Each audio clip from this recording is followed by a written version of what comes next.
Maraming salamat sa mga kaibigan ko na nagtutulak sa akin at sa paniniwala po ninyo. Pero siyempre, ang realidad niyan, meron niya ang sinusunod na, kumbaga, bago mapunta sa akin yan, siyempre uunahin natin yung mga tunay na politiko na talaga.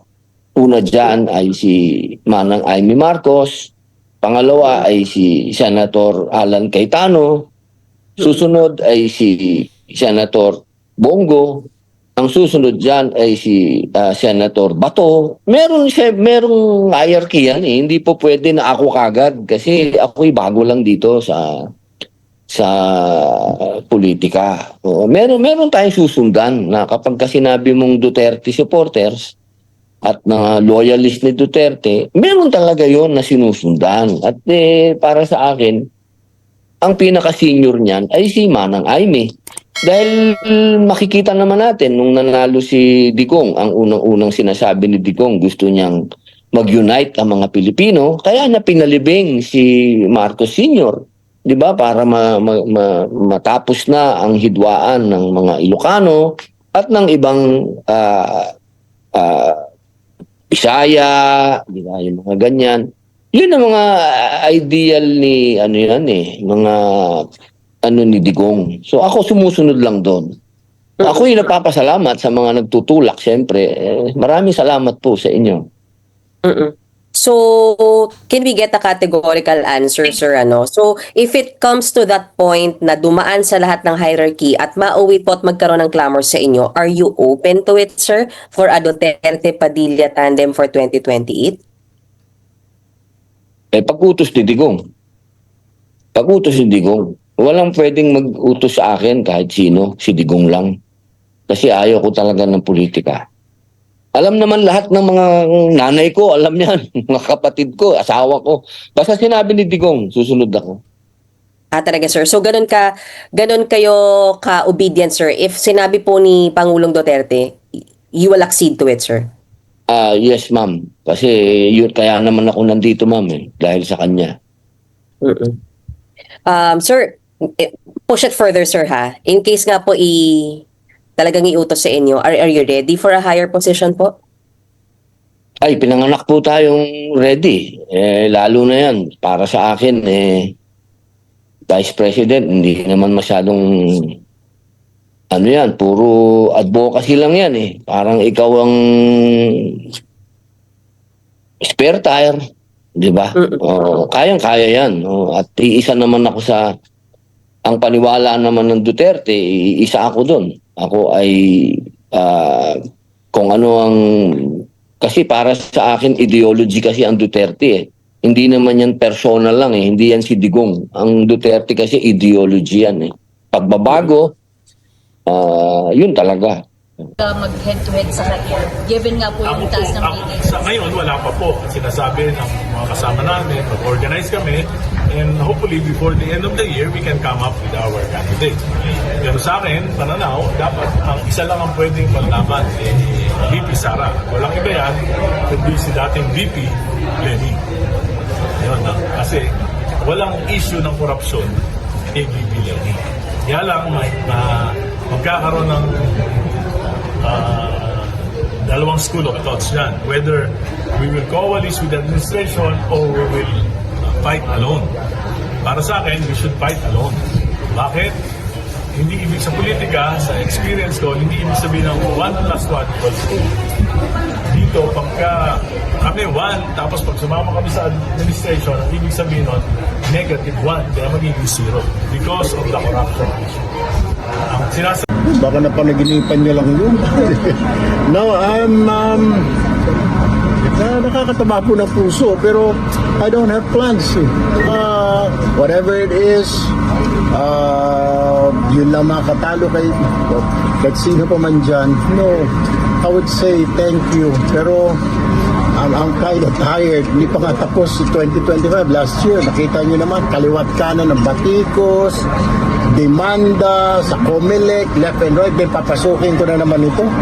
Kakaroon na naman ng issues. Ayaw na po ng family namin ng gulo. Kaya si Sen. Rafi din, gusto niya po mag-re-election na sa Senate. Eh ako din po, napag-usapan namin. I don't have plans to run for higher office. Ang hirap pala. I mean, kawawa yung family mo kung ano-ano, mga bashers, etc. Yung mga galit sa'yo. Tapos may mga demanda. Ang kukulit pa. Kasi dinismiss na ng COMELEC. Paulit-ulit ang demanda hanggang may makita sa Supreme Court. At dinismiss din naman ng Supreme Court. You can say that categorically that you have no plans of running for VP or president even if may calls, sir. What if magkaroon ng calls for you? Lamor, marami pa dyan. Tignan muna nila. May marami magagaling dyan. I can suggest Bam Aquino, Senadora Risa Ontiveros. Marami mga magagaling dyan na mga pwede maging vice ni VP Leni. Siguro pag wala na.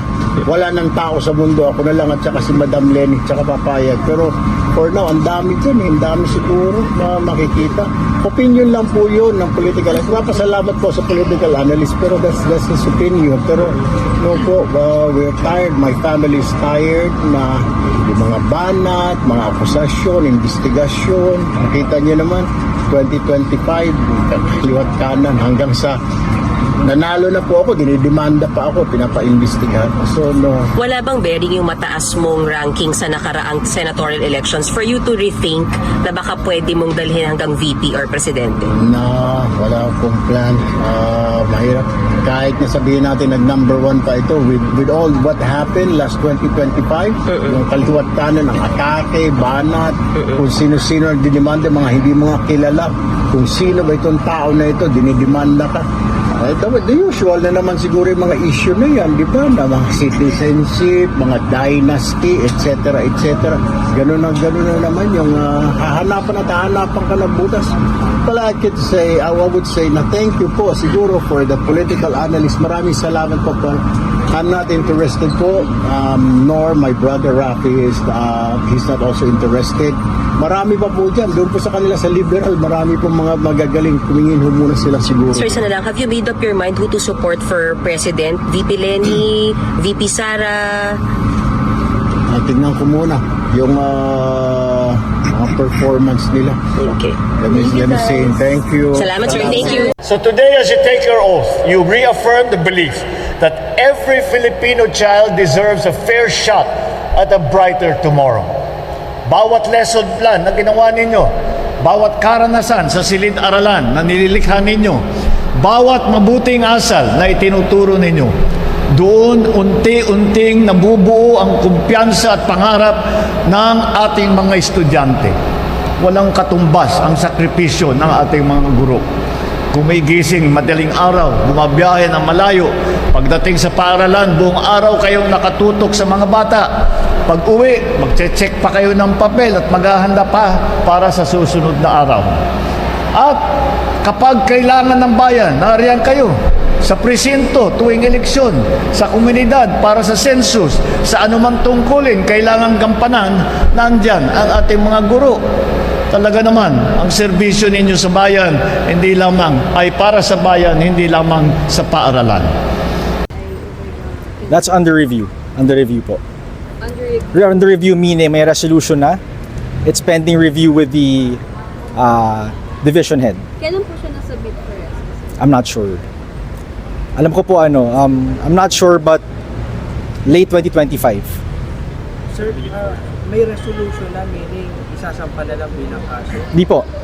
May resolution na draft pero pending review pa rin. It's under review by the division head of that case. Sir, at tanong lang kasi recently vocal po si VP Sara na mag-candidate po siya as president. Makaka-apekto po ba itong plano niya sa Hindi po. No. Whether or not VP Sara had announced her intentions to run for the presidency will not affect the assessment by the prosecutors of the pending case against her. And that applies to any other individual. Whether or not mag-express sila ng intention to file for certain position. So yung pag-review po nung ganyan, may timeline po ba kayo doon? May deadline Ng, po ba ang gagawin? ng resolution. Yes. 60 days po. 60 days from the time of filing. Extendable by another 30 days. No, sir, but yung review for sa For review. resolution ni Sara. The review po has to fall within the 60 days. Kaya yung 60 days po lahat-lahat na yan. The filing of the of any supplemental complaint, the filing of any counter affidavit, supplemental counter affidavit, additional evidence, all of that has to be done within the 60-day period. Sir, pero bakit So parang lapos na yun, nagtatagal? sir, kasi last year pa yun. Oo, medyo nagtatagal. Hindi, kasi may extendable po siya by 30 days for complex cases. Sir, baka pwede pahingi kami ng exact date na submitted for restitution. Sige po, we'll get back to you on that. No? Yung kay VP Sara po ba? Yes, sir. Kung fall siya sa complex case, additional 30 days. I'll check, ma'am, no? I'll check. But more likely than not, yes, it did fall under na complex case nga siya.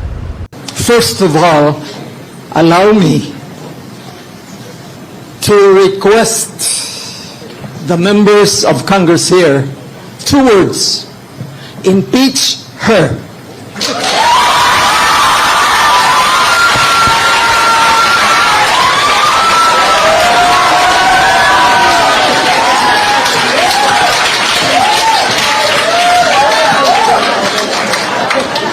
I didn't say him, I said her.